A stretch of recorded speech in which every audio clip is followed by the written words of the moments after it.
시청자 여러분 안녕하십니까? 황장수의 주말 이 월드 인사이더 편입니다. 자, 주말에 세계 정세를 분석해보는 시간인데요. 한국뿐만 아니라 미국에서도 지금 트럼프 탄핵 이야기가 나오고 있습니다.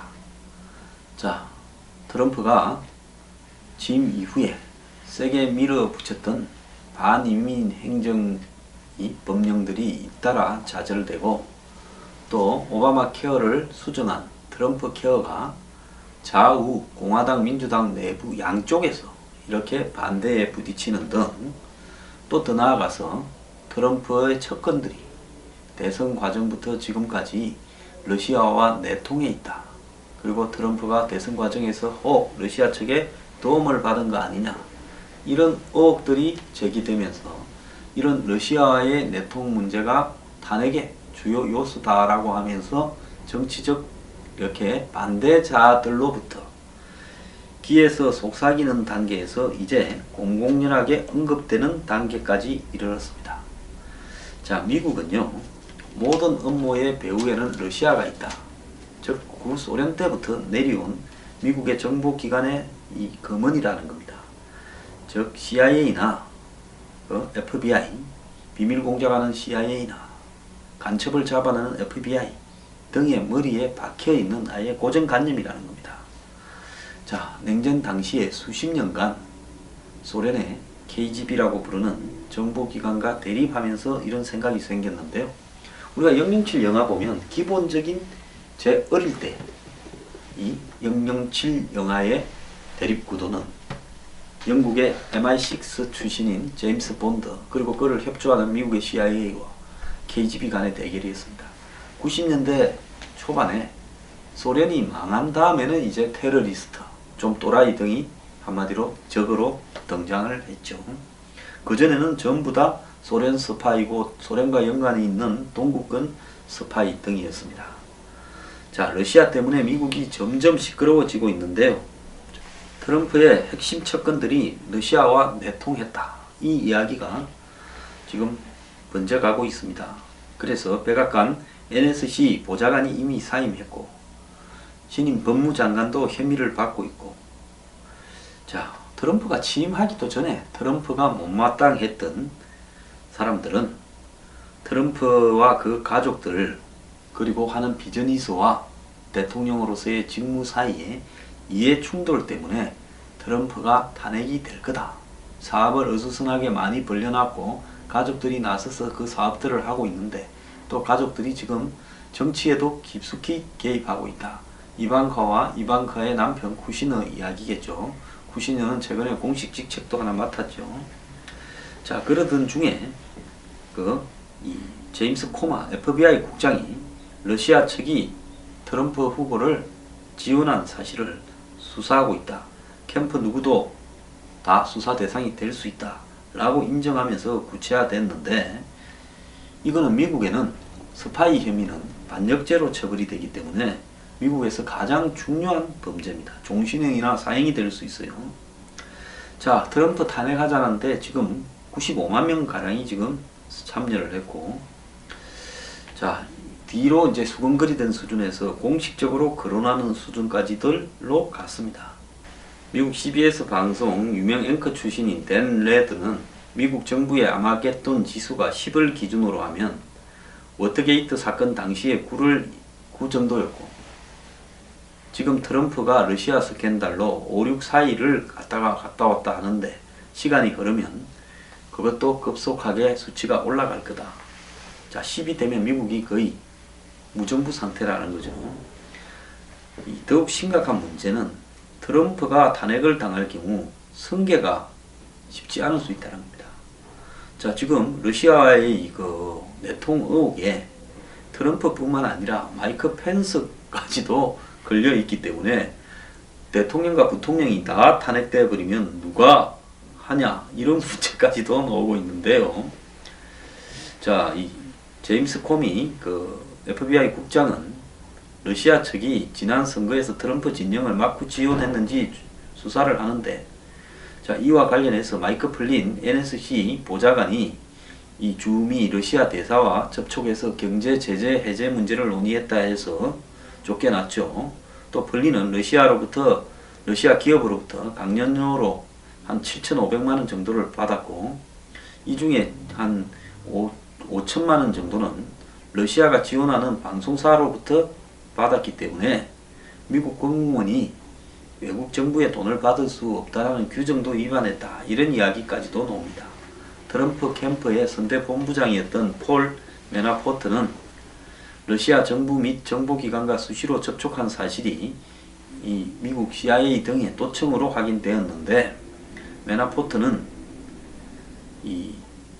지난 2007년부터 2012년 사이에 우크라이나 대통령 등 친러시아 정치인들의 자문 대가로 141억을 받았다 해서 선대본부장에서 물러났고, 세선스 법무장관은 러시아 대사와 접촉한 사실이 없다고 청문회에서 위정을 했고, 그래서 지금 법무부에 러시아 스캔들 수사 지휘권을 이렇게 놔버렸습니다.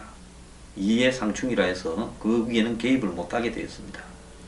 또 트럼프의 핵심 척근으로 이 전략가인 로저 스톤은 러시아의 대선 개입 핵심 그룹으로 지목된 해커 구시프라는 인물과 접촉을 했다고 지금 되어 있고요. 그래서 트럼프가 물러난다면 탄핵이 된다는 게 할 사람은 반영 뇌물수수 기타 중에 없으면 하원은 역에 의장이 있을 수 있으면 이렇게 상원 최고위직 인사 이야기를 하고 이런 순서로 되어 있다는 겁니다.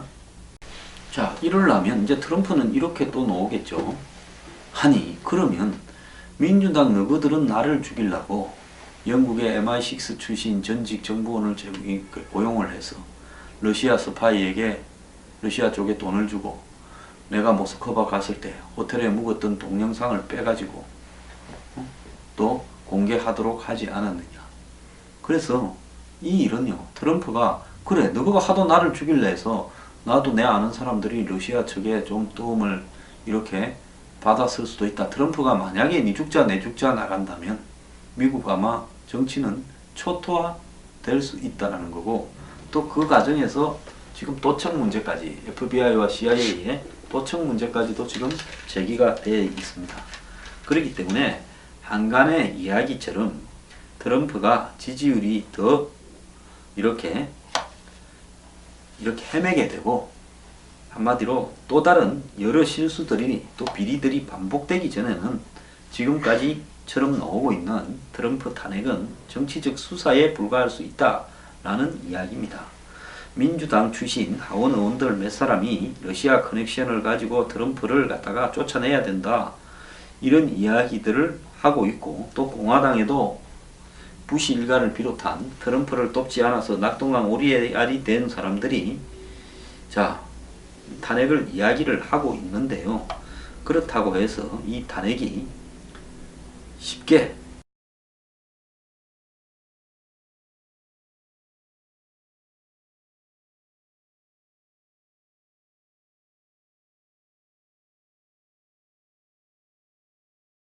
추진되지는 못할 겁니다. 어쨌거나 미국 정치는 트럼프 집권 이후에도 이 정쟁이 패거리를 중심으로 이루어지면서 개판 5분전으로 가고 있고, 트럼프의 잘잘못을 떠나서 미국의 기득권이 트럼프를 아예 이참에 제거해버리려고 하는 움직임을 보이고 있다는 것은 명확한 사실 같습니다. 자, 그런데 트럼프의 지금 중동 정책이 과거의 오바마와는 많이 달라지면서 석유 가격이 장기적으로 하락할 거다 하는 이야기도 나오고 있습니다. 트럼프는 미국의 세일가스와 세일오일을 대대적으로 개발하고 캐나다로부터 세일가스 오일 등에 대한 송유관을 미국 국내로 대거 끌고 와서 일단 국내에서 쓰는 부분들을 미국과 캐나다에서 나온 걸로 하자, 이러면서 석유 생산을 대폭 늘리려고 하고 석유 외에도 화석연료 등을 많이 캘려고 합니다. 그러면 전체적으로 석유의 이렇게 공급이 늘어나게 될 거고요. 또 트럼프가 기존의 오바마 정권의 중동 정책이 매우 잘못되었다라고 이야기를 지금 하고 있습니다. 자, 그런데 이 부시와 오바마가 16년 집권하는 동안에 2003년에 미국이 이라크를 침공했고 2010년에는 아랍의 봄이 왔고 2011년에는 시리아 내전이 났고 2015년은 예멘 내전이 나서 중동 전체가 지금 엉망이 되어 버렸는데, 자, 트럼프는 오바마가 실수했던 부분을 반복하지 않으려고 하고 있어서 오바마는 완전히 다른 정책을 하려 한다는 겁니다. 오바마는 공연히 이란하고 협상을 서두르면서 관계 개선을 하려고 했는데 이란은 진정으로 핵을 완전히 포기했을까? 또 이란이 중동의 명주, 시아파의 명주가 되어서 이 중동의 또 다른 명주인 이 이집트나 이라크를 전부 무력화시켜버리고 자신들이 한마디로 중동의 명주가 되고 또 터키하고도 대결하는 이런 부분을 갖다가 아직도 꿈꾸고 있는데, 오바마는 이 이란을 밀어주고 이집트의 무바라크 정권을 무너뜨리는 걸 방관하고 또 무바라크 정권 대신에 들었었던 이슬람 정권 부분을 인정하고, 그러니까 행제단이라 이슬람 행제단이라는 게 있었죠. 그걸 인정하고 이렇게 하면서 시리아의 독재자 아사드를 독재자라고 해서 반미적이라고 봤으면 빨리 축출을 해버리든가, 그것도 뭉개면서 결국 러시아가 시리아의 아사드를 도우러 오고 또 거기에 반대한다면서 IS가 시리아를 거점으로 이라크까지 점령하고 실질적인 온건 친미적인 시리아 반군은 질이 멸렬해져 버리는 상황을 초래했다. 그러면서 또 오바마는 이스라엘과의 관계도 최악의 상황으로 몰고 갔다. 그래서 이걸 빨리 마무리를 지어야 되는데 일단 IS부터 드러내놓고 러시아하고 협상을 하겠다. 그래서 미국의 지금 특수전 병력들과 새로운 무기들이 시리아의 지상군으로 개입을 하고 있습니다. 그리고 지금 이라크 이 IS의 거점인 모술, 인구가 100만 명이 훨씬 넘는 이라크 제2의 도시죠.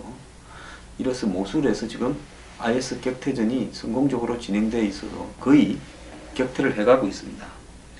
그래서 지금 이집트하고의 관계를 또 더욱 강화시키겠다. 그리고 이스라엘하고의 관계도 강화시키겠다.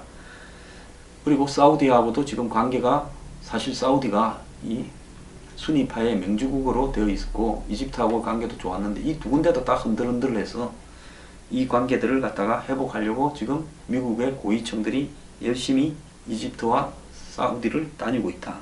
이렇게 이야기를 하고 있습니다. 자, 지금 이 트럼프가 아까 말한 탄핵 사유로 거론되는 러시아의 내통 혐의 때문에 러시아하고 합의해서 시리아 전쟁을 조기에 끝내겠다라는 트럼프의 전략은 좀 차질이 생겼을 수 있는데요. 그렇다고 트럼프가 자신의 입장을 크게 바꾸지는 않을 거라고 보고 있습니다.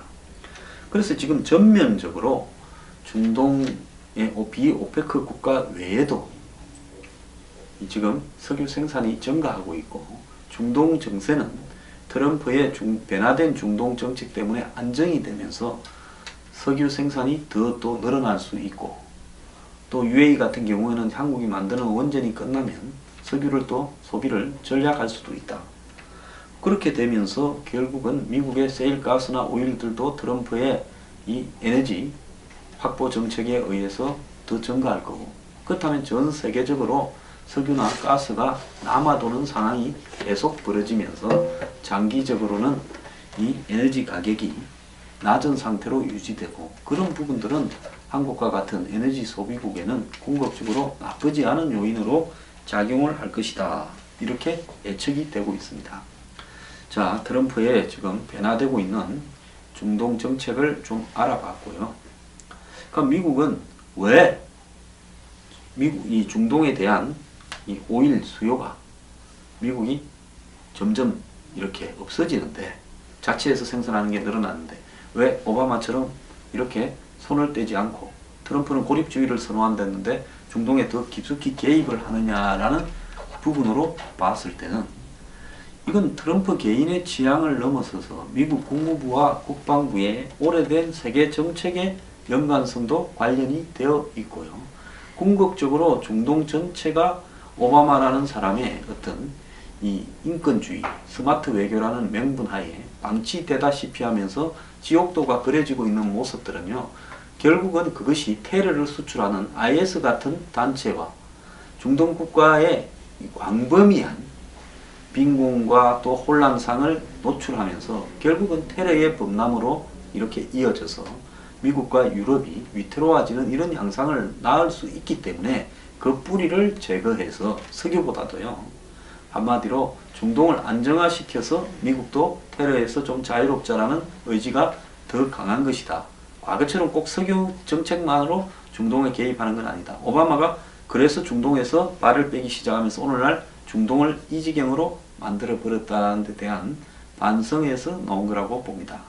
자, 트럼프 탄핵 쉽지 않을 거고, 저는 트럼프가 계속 헛발질을 통해서 자멸의 길로 가지 않는다면 불가능하다고 보고 있고요. 현재 트럼프가 가는 방향은 미국 국민을 위해서는 저렇게 바뀌어야 된다는 것이 맞다고 보고, 미국의 기득권이 아니라 서민을 위한 방향은 정말로 지금까지대로 해서는 안 된다라는 제 확신은 변함이 없습니다. 다만 탄핵 논란이 지속될 가능성은 있을 거라고 보고요.